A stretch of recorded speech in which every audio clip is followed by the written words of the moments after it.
Salut les riders, j'espère que vous avez la pêche. Aujourd'hui, on se retrouve pour vous présenter une super nouveauté chez Elite. Bonjour à tous.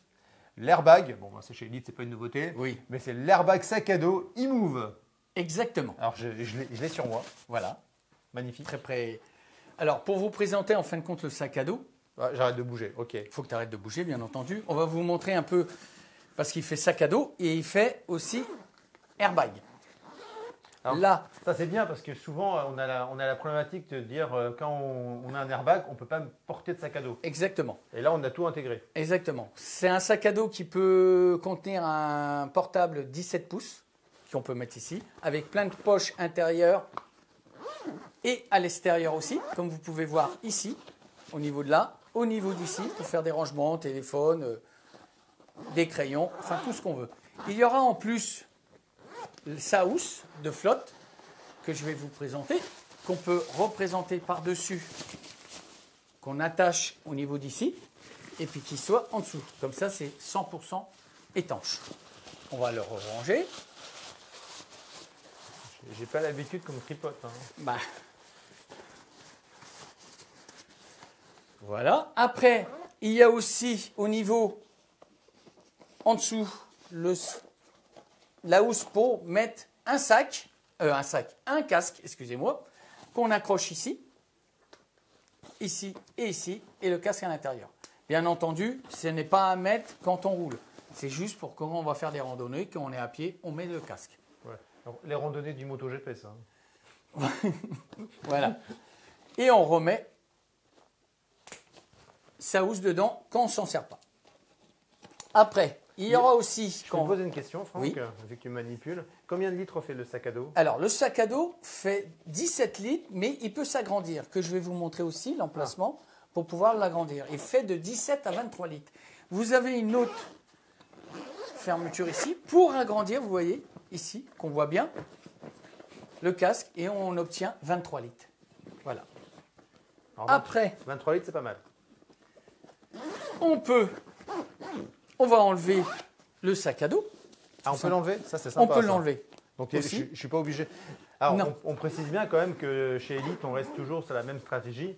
C'est-à-dire que c'est un airbag qu'on porte par-dessus son blouson ou sa veste. Exactement. Hein, contrairement, par exemple, au modèle proposé par Alpinestar ou Inemotion. Voilà. Je peux me retourner? Oui, oui, parce que là, encore 2 secondes, je vais installer la petite housse. Là, j'ai enlevé le sac à dos et je remets ça tranquillement. Et vous voyez, ça fait l'airbag tout simple. Après, il y a aussi, il faut savoir, qu'on peut mettre un camelback pour quand on fait de l'enduro ou qu'on va se balader. Ah. On passe par ici. Tu parles enduro, ça veut dire qu'il y a un mode Non, off-road? enduro, promenade, hein, on est gentil, attention. Hein, Ah, d'accord. C'est un camelback pour celui qui a souvent soif. Il passe le camelback là, on repasse ici et, s'il te plaît, devant, Ah, je peux me tourner. on peut le remettre ici, on l'accroche là pour ça, et puis on pouvait l'enlever pour en roulant. D'accord. Simplement. Ouais, alors, non, alors c'est important, ça veut dire que le gilet est quand même conçu pour faire de la route. Oui, D'accord. oui, Parce que quand tu parles enduro, donc c'est de prendre quelques chemins blancs en trail, quoi. très léger, hein, Ouais. pas de saut, pas de ça. Hein. Ouais, exactement. Voilà, c'est Ok. juste de là. Non, mais c'est important de le préciser Voilà, parce qu'au exactement. niveau d'utilisation, allez pas me faire de l'enduro avec, ça va pas le faire. Non, c'est pas conçu pour faire l'enduro. On a des airbags exprès pour l'enduro. D'accord. Voilà. On va que tu viennes de me les présenter. Prochainement. Ça sera pour la prochaine vidéo. Alors ça, c'est le modèle qu'on a ici. C'est un modèle mécanique D'accord. et il existera en électronique aussi. Ok. C'est-à-dire, on choisira. Le modèle en mécanique sera 689 € et le modèle électronique sera 849 €. Ah oui, 849 €. Oui. Est-ce qu'il y a un abonnement en plus ou pas? Pas d'abonnement du tout. C'est comme nos gilets Turtle. C'est la même chose. Alors, c'est garanti? C'est garanti 2 ans et quand on s'inscrit sur Internet, c'est garanti 4 ans. Tous nos airbags sont garantis 4 ans. D'accord. Comment ça se passe au niveau de la... Est-ce qu'il y a une mise à jour de l'algorithme? Alors, j'imagine qu'au niveau des déclenchements, il y a un algorithme qui doit détecter, en version électronique je parle, hein, parce que la version filaire, on sait Il n'y a bien pas besoin. il n'y a pas besoin, on sait bien comment ça marche, hein, le cap va être tiré, on fera une démo tout à l'heure, mais effectivement, il n'y a pas besoin. Par contre, sur la version électronique, est-ce que tu as, est-ce qu'il y a un algorithme et si oui, et comment Il y a un ergonomique et il n'y a pas pour l'instant, il n'y a pas de mise à jour. On a toujours nos mêmes modèles qu'on a sortis avec les gilets. Pour l'instant, ils sont toujours c'est suffisant, il n'y a pas besoin de... Le jour où on fera, on préviendra les clients et ce sera les magasins qui feront la modification, pour l'instant. D'accord. J'ai entendu parler. Mais pour l'instant, c'est pas prévu. Il y a combien de capteurs? Parce qu'en version électronique, c'est aussi une question qu'on peut se poser. C'est quoi les capteurs qu'il y a sur le gilet? Alors, attention, nous, il y a deux choses. Ça sera la même chose que le gilet électronique, c'est-à-dire on pourra mettre en option un capteur sur la moto. Sur la fourche, sur la fourche, ça sera identique, et c'est-à-dire là, il se déclenchera à 0 km/h. Là, ce système-là, il se déclenche à 11 km/h, comme les gilets Turtle. C'est exactement les mêmes. On a la même technologie que le gilet Turtle électronique. Voilà, c'est les mêmes technologies. Donc, j'imagine quand même que le gilet doit détecter que tu chutes. Oui. Au-delà du fait que tu parce qu'imaginons que tu fasses une petite chute à 12 km/h, il ne va pas se déclencher. Si, normalement, si. Si tu fais une chute à 12 km/h, elle se déclenchera. Nous, c'est prévu. Même si c'est une chute, hop, je tombe de ma moto à l'arrêt. Bah, ça dépend après la vitesse que toi, tu tombes aussi. Ouais. S'il y en a, ils suivent la moto, s'il y en a, ils tombent plus fort que la moto, ça peut se déclencher. C'est pour ça. Nous, on donne une vitesse 11 km/h avec les essais qu'ils ont faits. Ok. Voilà. Et après, pour éviter, quand on est à l'arrêt au feu rouge, on conseille de prendre un capteur parce que là, à l'arrêt, si une voiture vous rentre dedans, ça se déclenche tout de suite. D'accord, ok. C'est-à-dire, dès qu'on tape la moto, elle se déclenche. D'accord, oui. On gagne 30 millisecondes exactement, ce qui est quand même important en cas de chute. Ok. Si je chute, je peux remplacer la cartouche moi-même? Exactement. Ici, vous avez, comme sur un gilet, vous voyez, vous avez la cartouche là, et ici, avec une clé Allen sur un mécanique, on dévisse et on enlève la cartouche. Sur un électronique, il y a juste à dévisser la cartouche, débrancher et on remplace. Sur une cartouche mécanique, ça vaut 22 €, et sur un électronique, une cartouche électronique vaut 59 €. D'accord, ok. Oui. Ça, par rapport à la concurrence, vous avez bien placé au niveau des cartouches. Voilà, exactement, ça reste raisonnable au niveau... Par contre, j'ai quand même le sentiment qu'il risque de se déclencher plus facilement que je sais pas, une version InEmotion par exemple, où le capteur va vraiment essayer de trouver le type de chute qui est dangereuse, et donc il ne va pas se déclencher tout le temps. Alors, en essai, c'est un choix, ça dépend. Je sais que moi j'ai eu le cas en roulant, en passant en douane. J'ai eu un déclenchement de ma copine qui s'est déclenché, pas le mien. Et le sien était plus sensible que le mien, parce que le mien ne s'était pas déclenché. En fin de compte, je pensais rouler à 35 km/h sur le Dodane. Et en vrai, quand ils m'ont donné, parce que là, ils savent exactement où c'est que j'ai passé le Dodane, à l'endroit, l'heure et la vitesse. Et j'étais à 42 km/h. Ah oui, d'accord. Alors, un Dodane, c'est vrai, à 42 km/h. Donc, ta copine a décollé à l'arrière. Un petit peu, elle a gueulé, parce que ça s'est déclenché. Et alors, ça, c'est intéressant. Alors, comment ils ont récupéré les informations? J'ai renvoyé le boîtier, parce que comme je leur ai dit qu'il s'est déclenché, je leur ai renvoyé le boîtier. Et eux, ils ont fait l'analyse. Ils ont fait l'analyse et il ressort exactement. Ils savent quand est-ce que... Ils savent tout en fin de compte. Ils savent quand est-ce qu'on roule, où, l'heure, tout est précisé dans Donc tout est enregistré dans le boîtier? Tout est enregistré dans le boîtier. Du gilet? Du gilet, exactement. Ok. C'est comme pour les autres, je pense, modèle électronique aussi. Oui, après, chacun a sa la façon de communiquer les informations est différente. Voilà, parce que chez certains concurrents, la transmission des données se fait par Wi-Fi. Tu n'as pas besoin d'envoyer ton boîtier physiquement, je parle. Voilà, que nous, il faut l'envoyer. C'est ça la différence. Ok, donc au niveau sac à dos, bon là il est vide, mais au niveau du confort, c'est pas mal. Par contre, j'ai des grandes sangles, là j'en fais quoi? Soit tu parce que là j'ai réglé. Oui, tu as réglé, bah après tu as juste à faire un petit truc tout simplement, hein, comme ça. Donc il y a une petite fixation, là je la vois pas, mais qui permet de... Tu peux le faire, ou en fin de compte il y a deux sortes. Moi je fais une boucle comme ça bouge plus, tu vois. Ou sinon, après, il y a un système, je crois, tu peux mettre dans une boucle qui ressort. Là, oui, parce que j'ai vu un système, système d'élastique, c'est pour ça. Voilà, c'est ça, exactement. Chacun fait, en fin de compte, à sa convenance. Donc là, j'ai deux sangles, une ventrale, une pectorale. Oui, au niveau devant. Alors, il faut savoir que là, l'airbag fait 18 litres sur le modèle que tu as. Ça, c'est important. 18 litres, comme les gilets e-Turtle. Enfin, ou les gilets qu'on a.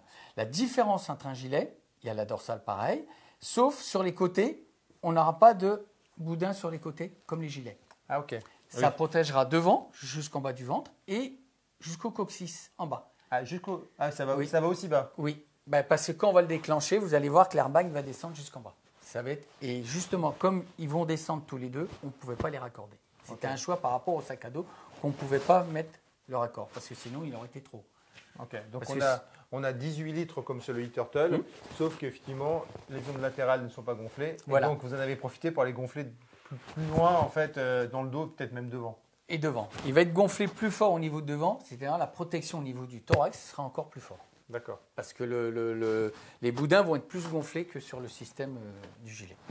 On remet le... Ouais, je veux bien, ouais, comme ça, on va faire un petit test quand même. Oui. Et je vais bien le faire avec le sac à dos. Alors, il faut savoir, là, on va vous faire un test sur un mécanique. Il faut savoir que sur l'électronique, on va être beaucoup plus rapide. Hein. C'est-à-dire, au lieu de 1 seconde sur un mécanique, on sera à 62 millisecondes sans capteur et 32 millisecondes avec capteur. Ah oui. Oui. 32 millisecondes, ah oui, on gagne. 32 millisecondes, je dirais qu'on est les plus rapides au niveau... C'est deux tiers plus rapide. Oui, oui. Okay. Oui, c'est impressionnant. Exactement, c'est impressionnant, oui. On y va? Attends, je me prépare quand même psychologiquement. Alors, est-ce que tu es prêt, Michel? Je sais pas, parce que je vois ton regard sadique. Attends, je me tourne vers toi. Bon, on y va? Ouais. Voilà, alors là, comme vous voyez, au niveau du casque, il est bloqué au niveau des boudins. Là, devant, c'est descendu plus bas que le gilet, les boudins, et plus gros que sur le gilet Turtle. Ouais, je confirme. Et quand on voit au niveau du sac à dos, on descend aussi ici jusqu'en bas du coccyx. Ah, ça, c'est bien ça. Ça est ouvert pour aller jusqu'en bas du coccyx. Ce qui, comme je vous expliquais, on ne pouvait pas avoir les côtés, parce que comme on ouvre pour descendre par rapport au gilet Turtle, que lui, d'origine, il descend plus bas. Ouais, il descend Et là. comme c'est un sac à dos, on était obligé d'être plus haut, tout simplement. Et ça va être comme le système du gilet, ça va faut 6 minutes en moyenne, je dirais, pour qu'il se dégonfle tout seul. Ouais. Et après, tout simplement, hein, on dégonfle ici, hein, vous voyez, comme je vous montre, on dévisse, et puis ça va, et on change la cartouche, et puis voilà.